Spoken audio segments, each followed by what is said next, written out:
Hola and welcome back to Tenerife, and I'm on the way to Masca on the most windy road imaginable. I've managed to get off the road, not in a passing place, a proper parking area that nobody else has found.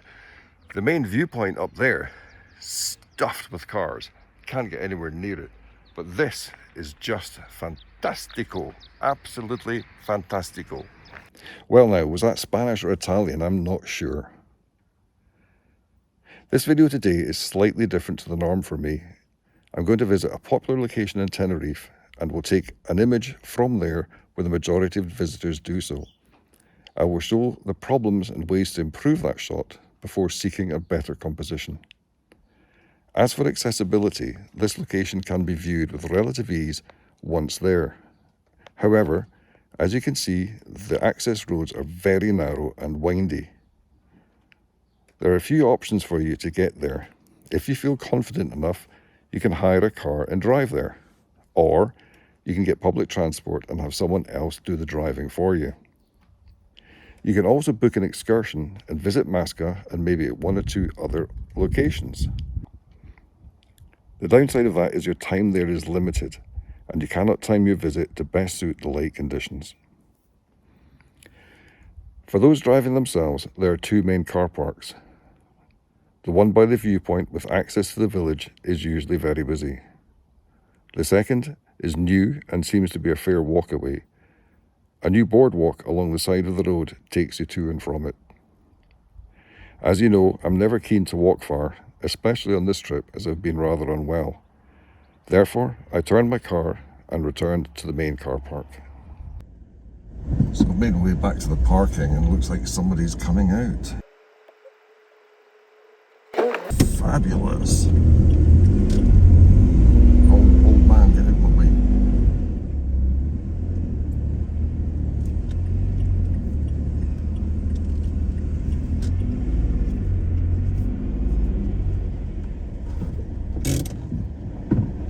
And we're in.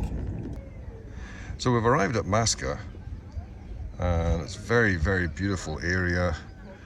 High, rugged peaks. Straight into the sun there.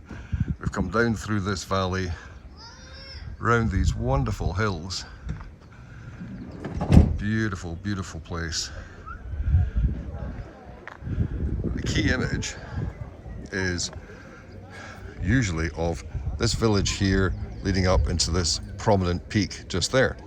As you can see, the prominent peak isn't really showing up against the escarpment at the back. We need sunshine on it, and the clouds have gone just now. I might get sunshine in a minute. The reason this is a popular image is because this is the view that everybody will see from the car park. It's also quite a good composition because it uses the village as a lead-in line straight to that peak. Unfortunately, if the peak is not clearly defined from the escarpment behind, it just makes it a dull image. If you were there early in the morning and you were lucky enough to have a mist coming up the gorge, then you would get that definition. And I've tried to imitate that here just now in this picture. What I'm trying to do though is get clear sunshine on the peak and the escarpment in deep shadow. I think the sun's going to come out. I might get a picture of that peak. So this is pretty much the classic view, looking down. Open the lens up at the peak. Again, try to make sure that I'm not overexposing. I'm doing vertical at the moment. See what focus is like. Focus all the way, that's good. Making sure you don't get stolen. It's very quiet now. Everybody's here, but it's very quiet. Right, wide view. Wow. It's okay, mate. Okay. Microphone's there.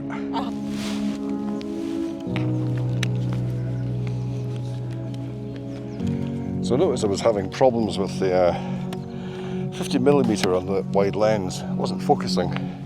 I wasn't getting a crisp shot, so I was moved on to the bigger lens. and see if we can get a better image. Still very slow, but it sounds, oh, that's far better. Nice and crisp. So that little, let's wait for it to, so that little lens doesn't seem to be great at 50mm pushed out. Maybe it was the aperture that was iffy, but this is doing a lot better. Maybe slightly on the dark side.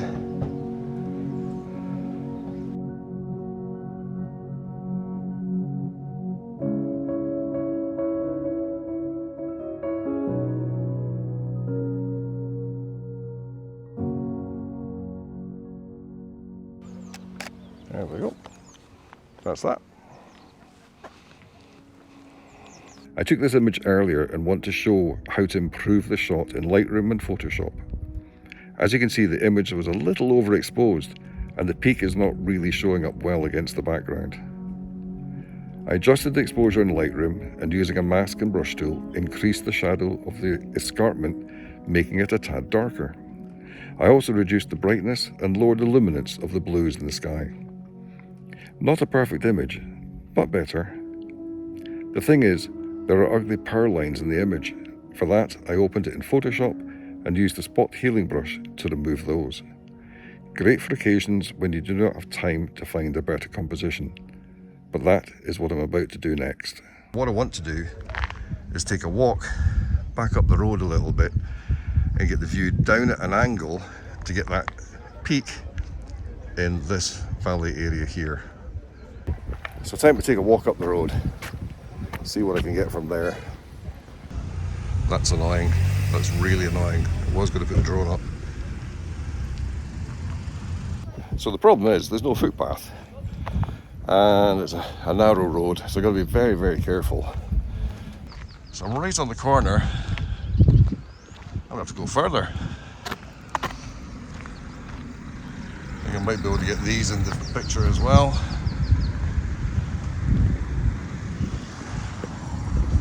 This is the road. Zoom, zoom, zoom. So this is handy where I want to be. I can get off the road. So I'm going to step out here and get this image. Sticking with this. Now I'm forgetting I've got a polarizer on here, which darkens it even more, and I'm not getting any benefit from the polarizer. I'm going to take that off, slip it in the pocket, and that's better. That's much better.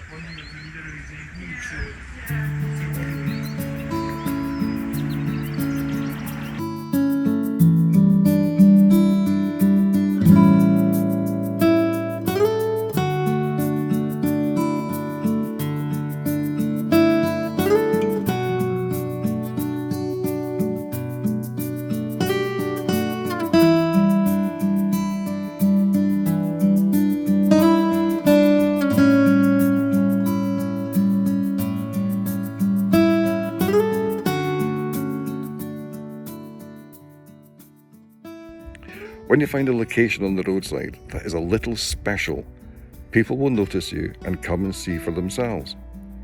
From experience, this is very much the case if you're set up with a pro-style camera on a tripod.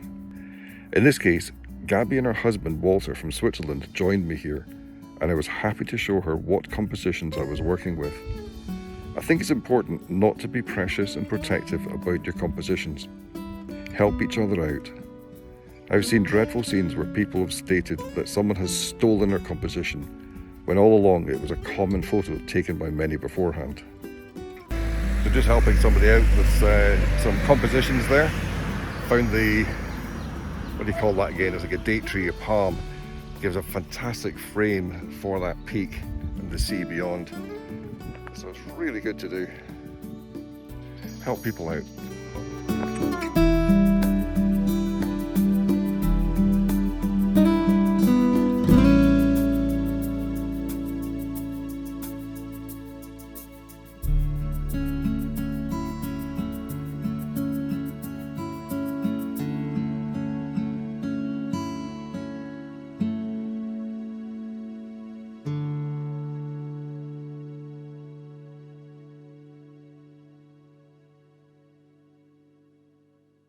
So from here, moved up a little bit, you can see the gorge underneath, and the gorge continues all the way down to the sea, and it's fabulous for walking if you're up to it.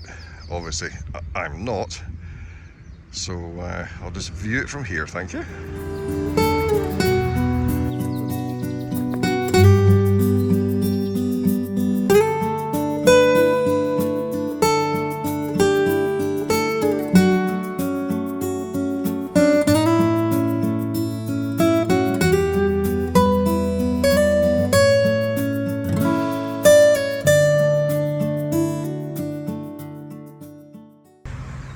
Biggest problem I have is I'm just too unstable.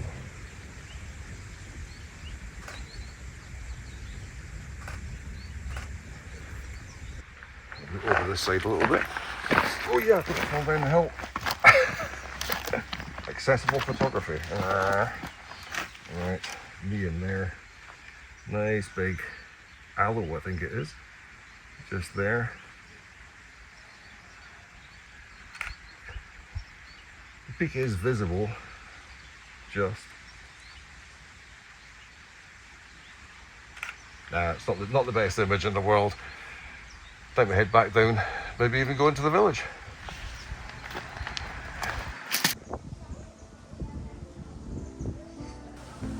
So it's a little bit steep coming down